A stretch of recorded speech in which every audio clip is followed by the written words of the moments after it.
buenas tardes, bienvenidos a 360 grados aquí en Teleradio América para brindarles a ustedes las principales informaciones en el ámbito nacional e internacional. Hoy vamos a hablar de todo, política, económica, sociales, vamos a hablar de todo lo que ha transcurrido en el día de hoy, pero también le tenemos, después de la pausa comercial, un reportaje sobre el suicidio de Antonio Guzmán Fernández, que se lo prometimos la semana pasada, pero no hubo tiempo en la semana pasada de presentárselos. Entonces, ahora sí lo tenemos ya en queue después de la pausa para ustedes.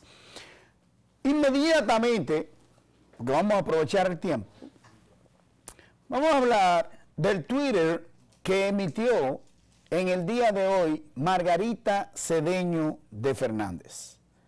Margarita Cedeño de Fernández, la vicepresidente de la República, dijo hoy que la República Dominicana, la diputada Farideh Raful, se merece todo el respeto, óigame bien, todo el respeto en el debate que se ha generado por la solicitud que ella hiciera para que se investiguen las contrataciones públicas hechas por el gobierno dominicano durante los años 2012-2016, con las empresas de Joao Santana y su esposa Mónica Moura, ambos condenados en Brasil por evasión de impuestos y que fueron vinculados al caso Odebrecht.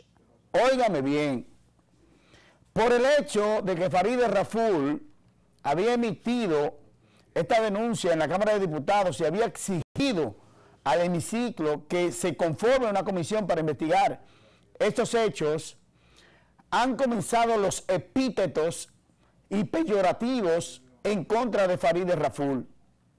Y yo le voy a decir algo, independientemente de que nosotros estemos de acuerdo o no con las declaraciones de Farideh Raful, usted tiene que respetarla por muchísimas razones. Es mujer, primero. Segundo, es diputada de la República.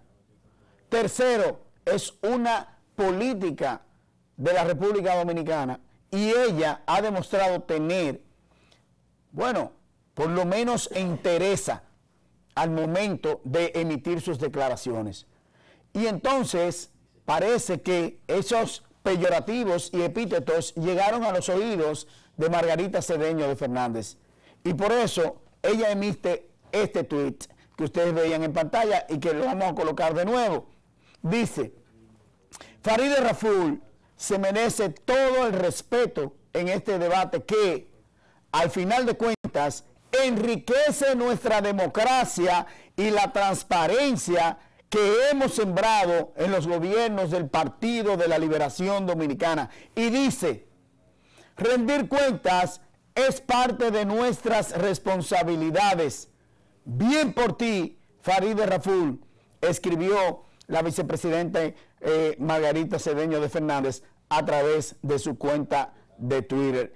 Y en el Twitter también hay una respuesta de Farideh Raful, que ojalá los muchachos pudieran encontrarla.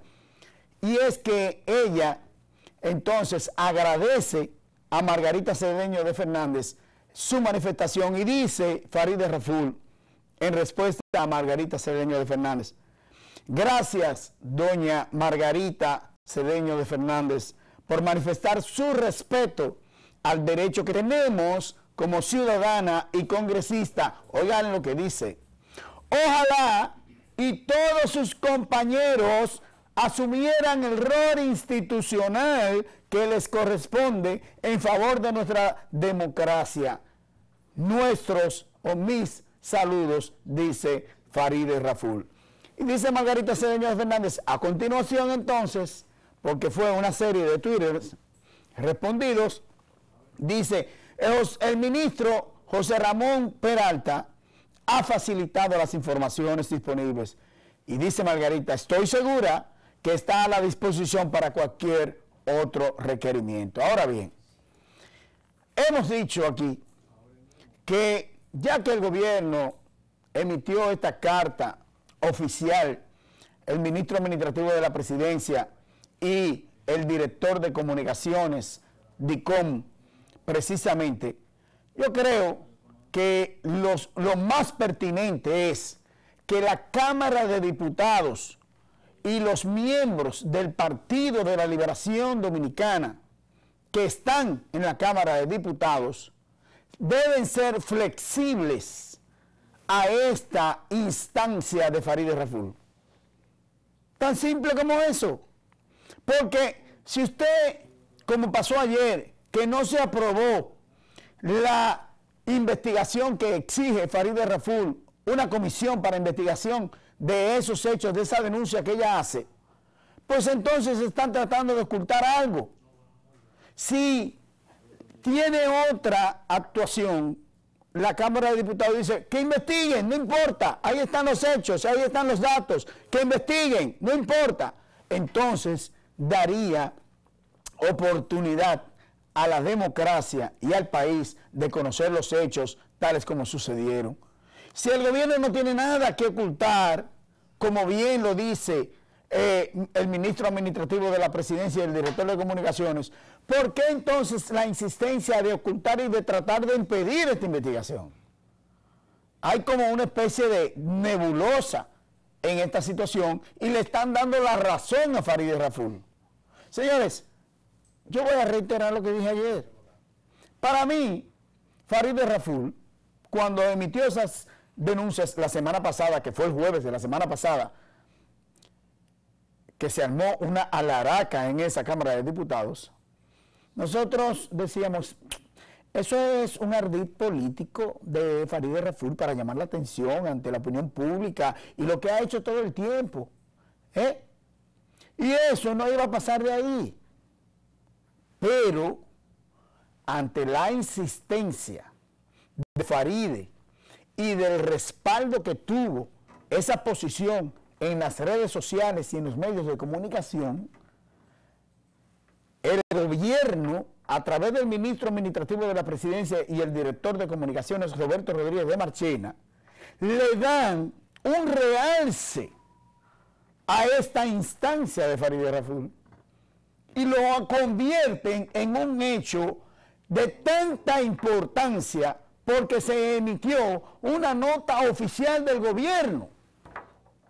Y entonces, ahí tiene la importancia que no tenía la semana pasada. Y por eso yo digo que es un error del gobierno. Desde el principio, la Cámara de Diputados debió permitir que se investigue. Y punto. Si no hay nada que ocultar, ¿por qué ese constreñimiento? Yo creo que le hace bien a la democracia que se sepa todo. ¿Qué importa? ¿Tiene temor el gobierno de eso? ¿Por qué? ¿Le hace daño? Mire, yo le voy a decir una cosa. Usted contrató a un publicista internacional y eso no tiene nada de pecado. Eso no tiene nada de malo. Ahora, como le digo una cosa, le digo la otra. 1.400 millones de pesos. Es mucho. Y lo mucho hasta Dios los ve. Ahora vamos a ver si es así, como dice Farideh. Pero ¿cómo se sabe esto? Investigando, poniendo las cartas sobre la mesa. Si el gobierno dice que solamente fueron 430 millones de pesos, bueno, pero demuéstrelo con las cartas en las mesas. Pero así, tratando de ocultar, impidiendo, no creo. Por otra parte, damos corto de tiempo. Vamos a ver lo que pasó en la cárcel ahora en La Romana. Sucede que Blas Peralta, condenado a 30 años, ratificada su sentencia, supuestamente un recluso le cayó a palos a Blas Peralta y fue necesario llevarlo a un centro de salud a Blas Peralta. Hubo un medio que dijo que fueron heridas cortantes, pero la Procuraduría General de la República emitió una nota oficial diciendo que fue con un palo de escoba que le dieron en la cabeza, lo llevaron para ver el nivel de contusiones que tenía en la cabeza. ¿Qué habrá pasado? Bueno, hay que ver qué pasó, si fue una riña, si fue una discusión, no sabemos. Nosotros tenemos que irnos a una pausa comercial, pero ya. Porque, para que nos dé tiempo a pasar el reportaje de Antonio Guzmán Fernández, que mucha gente me dijo, usted prometió que lo iba a poner y no lo ha puesto. Pues mire, después de la pausa comercial viene el reportaje de Antonio Guzmán Fernández, el suicidio que ocurrió un 4 de julio del año 1982.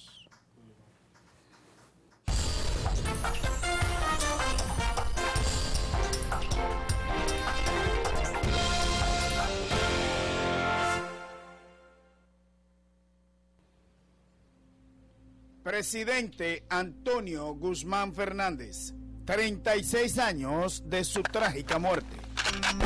El pasado 4 de julio se cumplió un aniversario más de la muerte del presidente Antonio Guzmán Fernández, quien asumió la presidencia en el año 1978, pero días antes de cumplirse su mandato de 4 años, ocurrió su muerte.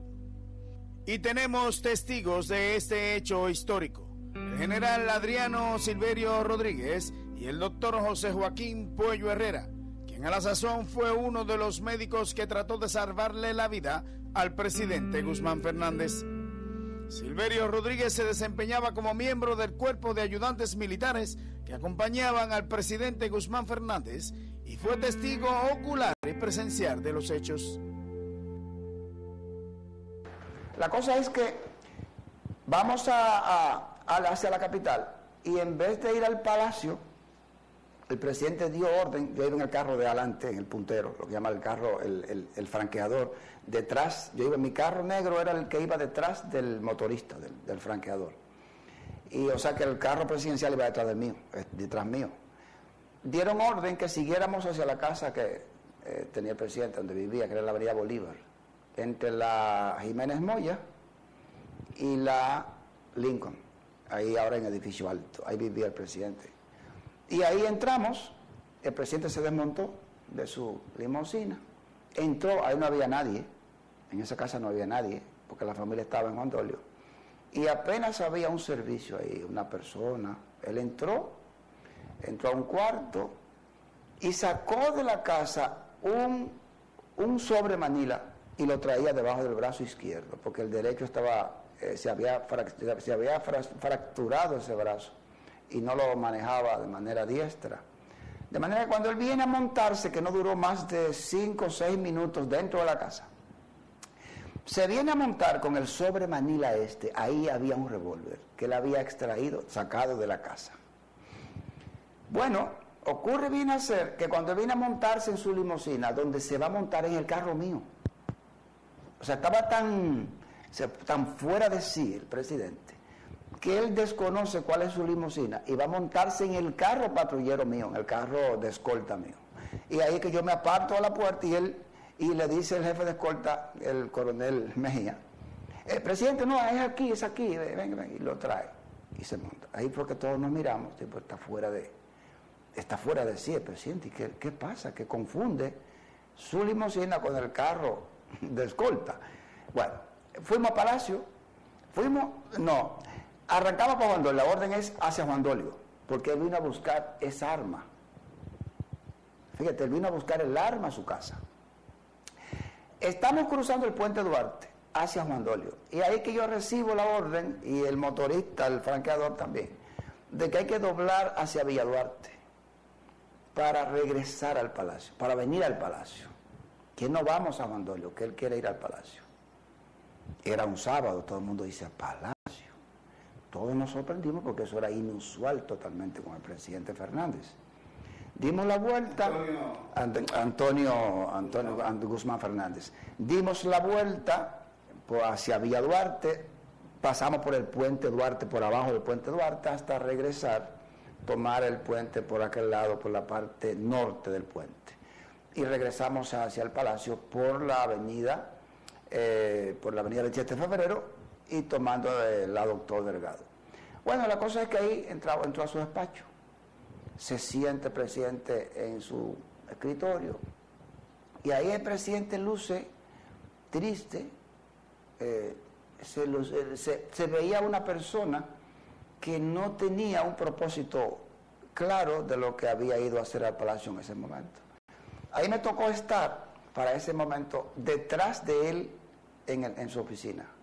Para ese tiempo era norma, no sé si se usa todavía, que la oficina del presidente era descubierta, o sea, tenía cortina, pero las puertas eran de cristal, eran madera y cristal. Quiere decir que nosotros teníamos la orden de tener control visual de lo que el presidente hacía y con quién estaba. O sea, nosotros podíamos ver todos los movimientos del presidente, por detrás del balcón del segundo piso, que era donde estaba la oficina del presidente. Me tocó a mí estar solo de servicio detrás del presidente, en el balcón, viendo su movimiento. Ahí es que yo veo que de la funda del sobre Manila amarillo, él extrae un revólver chapado en oro, un revólver dorado, muy bonito revólver, y él lo pone encima de la mesa. Pero entonces él se sacó de una gaveta una pistola y tiene el revólver y la pistola encima del escritorio. Eso me llamó poderosamente la atención, pues sí, ¿qué hace el presidente con un revólver y una pistola? Llama la atención el llamado que hizo Guzmán Fernández al entonces secretario de las Fuerzas Armadas, teniente general Mario Enbert McGregor. ¿Y para qué lo llamó? Y el presidente llamó a este coronel para que le diga como qué es más fácil tratar, manipular, si el revólver o la pistola. Recuérdese que él no podía utilizar la mano derecha porque la tenía inutilizada por el accidente, por el golpe que tenía, la fractura en su mano. Y él quiere manipular la pistola con la mano izquierda, obviamente con ese que se manipula porque la tiene agarrada por la derecha, pero no la puede sostener con la derecha. Y descarta la pistola. Entonces se decanta por el revólver, que lo tiene que manipular, lo tiene que lidiar con la mano izquierda. Mete la pistola de nuevo en el escritorio, en la gaveta, y deja el revólver en el escritorio. En efecto, luego de ocurrida la tragedia de la muerte de Guzmán Fernández, un gran temor se apoderó de la población, un sobrecogimiento en Santo Domingo y un sentimiento de estupor en Santiago, de donde era oriundo el extinto presidente. Al tratarse de un hecho que conmocionó a la población dominicana, que acababa de pasar por un hecho de transición de la llamada dictadura ilustrada, el extinto Joaquín Balaguer, a una apertura democrática encabezada por Guzmán Fernández, aún existían temores de que se registrase un desequilibrio en el país y pudiera correr peligro el sistema democrático que tanta sangre y dolor costó a la población. Las aprehensiones entonces de Guzmán Fernández, al prevenir cualquier hecho que destruyese la democracia, tenían una base. Había tanta aprehensión que el Consejo Nacional de Hombres de Empresas emitió un comunicado público de respaldo al nuevo presidente Jacobo Mahluta Azar. Pero los altos mandos militares de la época obedecieron esa orden. Además de McGregor, formaban parte del Estado Mayor General de las Fuerzas Armadas, entonces un hermano suyo, Alfredo McGregor, que era entonces subsecretario. Los mayores generales Pablo Garrido, jefe de la Fuerza Aérea Dominicana, Manuel Lachapelle Suero, del Ejército Nacional, el vicealmirante Olgo Manuel Santana Carrasco, de la Marina de Guerra, y José Paulino Reyes de León, jefe de la Policía Nacional. Todos juraron lealtad y respaldo al sucesor de Guzmán Fernández, Jacobo Mahluta Azar. La cosa es que optamos por no cerrar la puerta para tener control, porque estábamos todos desorientados. Él entra al baño y su yerno se queda parado esperando que él salga. Ya sí, ya nos vamos, avisen allá que ya nos vamos. Todo el mundo se para, se moviliza que ya nos vamos, y para sorpresa nuestra, él se queda en el baño sin hacer nada. Él va a orinar al baño supuestamente, va a hacer algo breve al baño, y su yerno se queda con los brazos cruzados, da pasitos, va y viene, da pasitos, pues está inquieto, y el presidente no sale. Y es ahí cuando el general le dice al yerno, pero licenciado, pero tóquele, quizás ha pasado algo. Entonces le toca: don Antonio, don Antonio, sí, ya voy, pero vamos, don Antonio, ¿y qué le pasa? Vámonos, sí, ya mi hijo, ya voy mi hijo, palabras textuales, ya voy mi hijo, y bien, se quedó tranquilo, y de repente, bordeando la 1 de la mañana justamente, suena el tiro. Ya cuando el tiro suena, yo en mi inocencia, en mi candidez, yo sabía que lo menos indicado, lo que no esperaba de manera, se puede decir, con fe, pero que todas las señales que había era que había una cuestión rarísima, que el presidente no estaba dentro de sus cabales, que había algo que no era lo usual en un ser humano normal. Y yo dije, no, se mató. Eso me lo dijo mi propia, mi subconsciente, sí, lo que pude percibir del acontecimiento. La cosa es que cuando quisimos abrir la puerta del Pacho, tenía seguro, él le había puesto seguro. Esa puerta tenía un seguro que es un manubrio que baja hacia abajo, baja la repetición, la redundancia. Usted baja, es un manubrio dorado que siempre lo limpiaban con una sustancia que da brillo, de esas cerraduras que era desde cuando se hizo el palacio, una calidad impresionante, parecía chapada en oro, parecía oro perfecto eso. Al bajar eso, no bajaba, o sea, no abría, tenía seguro. Hubo que romper la puerta. Recuerdo que el capitán, el Rondón Acosta, le dio un golpe a la puerta con la cacha de la ametralladora Uzi y rompe el vidrio y entonces mete la mano. Yo le soy honesto, yo intento meter la mano yo, que estoy al lado del capitán, y la verdad que sentí pánico, porque yo, al escuchar un disparo, yo creo que el presidente está en estado de histeria disparando, y que me puede pasar a mí, y yo honestamente, yo sentí miedo en ese momento, realmente. El capitán entró otra vez la mano y quitó el seguro, y cuando vimos la escena, ¿qué fue la escena? Que el presidente estaba de lado, él queda del lado izquierdo, en su lado izquierdo, él utilizó la mano izquierda y el tiro se lo da exactamente donde comienza la oreja izquierda, abajo.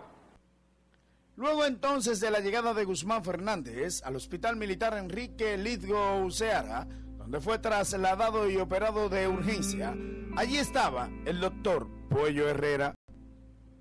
Efectivamente, llegan 2 oficiales, yo le pregunto qué pasa, y ninguno de los dos me dijo, tenemos la orden de llevarlo inmediatamente.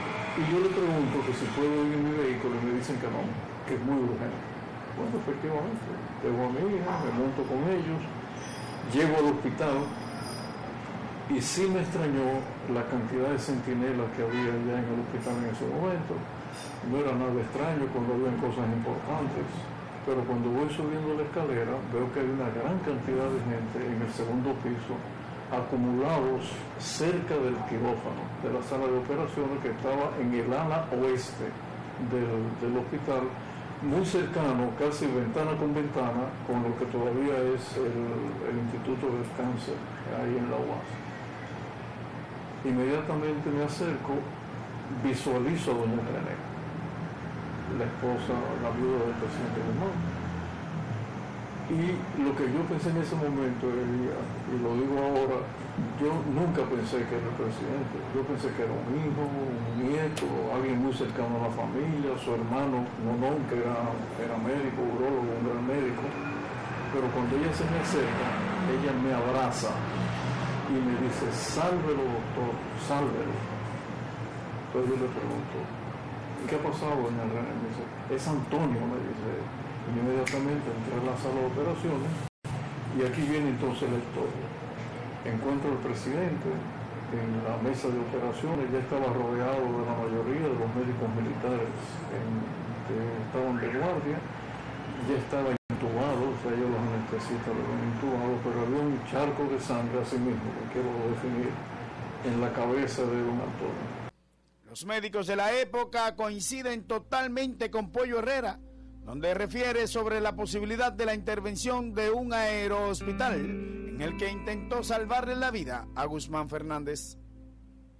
En ese momento, con aquel cúmulo de médicos que estaban allí, dirigía ese equipo quien era en ese momento el director del hospital militar, que era el doctor Charles Rondó, un gran médico dominicano. Se comunica con el gobierno de Estados Unidos y del hospital Bethesda de Washington, el hospital naval.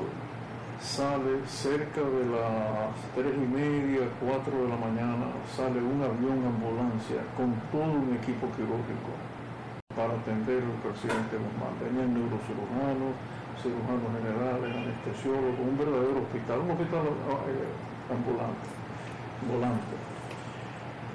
Pero a medida que fueron pasando los minutos, nos fuimos dando cuenta que su corazón empezaba a desfallecer, que obviamente no iba a salir de ese trance. Y don Antonio muere, quiero ser muy preciso en esto, don Antonio muere a las 5:15 de la mañana. Ahí ya nosotros lo declaramos muerto. Detrás de mi hombro derecho estaba su hermano Nonón, el médico, urólogo. Yo le digo a Nonón que ya teníamos que parar, que no había más nada que hacer.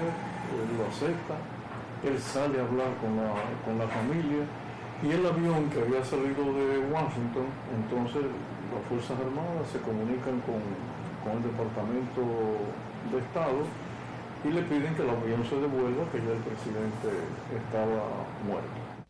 Luego de la muerte de Guzmán Fernández, no faltó la suspicacia. A nuestro modo de ver, gracias a las propias autoridades, el propio presidente Magluta nunca dio explicaciones de cómo ocurrieron los hechos, y eso creó los rumores políticos después. El yerno del presidente, como ha participado, igual que nosotros, de haber presenciado todos los hechos que se dieron, sirvió para hacer un ente de descargo, absolutamente, de que eso había sido un fenómeno causado por la misma persona, que no había ningún participante externo a causar la muerte al presidente, de manera que eso detuvo cualquier investigación. La Procuraduría General de la República no encaminó ninguna investigación, porque el yerno atestiguó... Pero existe un informe de eso. Debe existir, se supone que como dentro de todo capítulo fatídico como este, que hay un elemento desencadenante tan gravoso, se supone que hay un informe. Si existe, no tengo conocimiento del mismo. Asumo que la Procuraduría hizo su informe resolutivo para el tiempo, que no fue un informe que se dilucidó en la justicia. Ni el cuerpo de ayudantes, no, ni se nos entrevistó nunca tampoco, nunca fuimos... Pero no hay, por ejemplo, un protocolo militar que diga, bueno, en el día pasó esto. Sí, eso se pone en la orden del día, lo que llaman las novedades del día. Sin embargo, eso lo hace el oficial del día del cuerpo de ayudantes, que tiene que haber inscrito en la página del día las novedades del día, en las que se vio involucrado el cuerpo de ayudantes militares de ese día 4 de julio de 1982. Eso es usual, debe estar en esa página, ¿verdad?, el contenido de ese informe que debe llenar rutinariamente todo oficial de servicio. Tanto Silverio Rodríguez como Pollo Herrera coinciden en que el disparo que se hizo Guzmán Fernández fue con la mano izquierda. Más aún, el doctor Pollo Herrera explica la herida en términos forenses. Generalmente nos enseñan en las escuelas de medicina, a nosotros nos enseñan cuando damos medicina forense, que las personas cuando cometen suicidio con una pistola, un revólver, si esa persona es derecha o izquierda, generalmente hace este gesto. Se lleva la pistola a la sien en esta forma y se dispara. Si es izquierdo, si es zurdo, hace lo mismo. Pero si usted es derecho y se dispara con la mano, con el brazo izquierdo, usted no hace eso, usted hace esto, que fue lo que hizo desgraciadamente don Antonio. Esa es la razón por la cual la bala entra por debajo del arco cigomático, rompe la arteria carótida, la principal arteria del cerebro, y rompe la principal vena, y de ahí la hemorragia brutal. Esto es, si lo miramos en el modelo cadavérico, esa zona que tenemos ahí nosotros los seres humanos se llama arco cigomático, y el orificio de entrada de la bala estaba ahí, en esa zona, donde está mi lápiz ahora mismo, por debajo del arco cigomático. ¿Qué ocurre con esto? Que aquí dentro, en esa zona, ahí va la arteria principal del cerebro izquierdo, la arteria carótida, y la vena principal, que es la vena yugular, están juntas. Lo que quiere decir que el proyectil entró directo y rompió, es una ruptura, tanto de la carótida como de la vena yugular, y de ahí ese sangramiento masivo que tenía. Cuando lo volteo del otro lado, noto que tenía un orificio de salida de la bala a este nivel, del lado derecho. Se lo da, no se lo dio en la frente, en la 100, como le llamamos, se lo dio debajo de la oreja izquierda, justamente. Quiere decir que el revólver le quedó colgando del dedo meñique, de ese dedo le queda colgando el revólver, y él quedó recostado en su hombro izquierdo, mucha sangre. Estaba en el sillón. Estaba en el sillón de la barbería. Estoy hablando torrente de sangre por todas partes. Respiraba, forzosamente respiraba el presidente, en condiciones muy precarias, pero respiraba. Nos dimos cuenta que no estaba muerto por eso. Y entonces la boca, algo le molestaba para respirar, entonces respiraba era por la boca, no por la nariz. Un sonido, la verdad, indescriptible aquello. Y tanta sangre. Bajamos al presidente por el ascensor. Yo recuerdo que me tocó cargarlo por la parte de la cabeza y el hombro, y eso me llenó de sangre. Muchos de nuestros presidentes ya pasan los 60 años, y eso ha sido una constante en la historia política.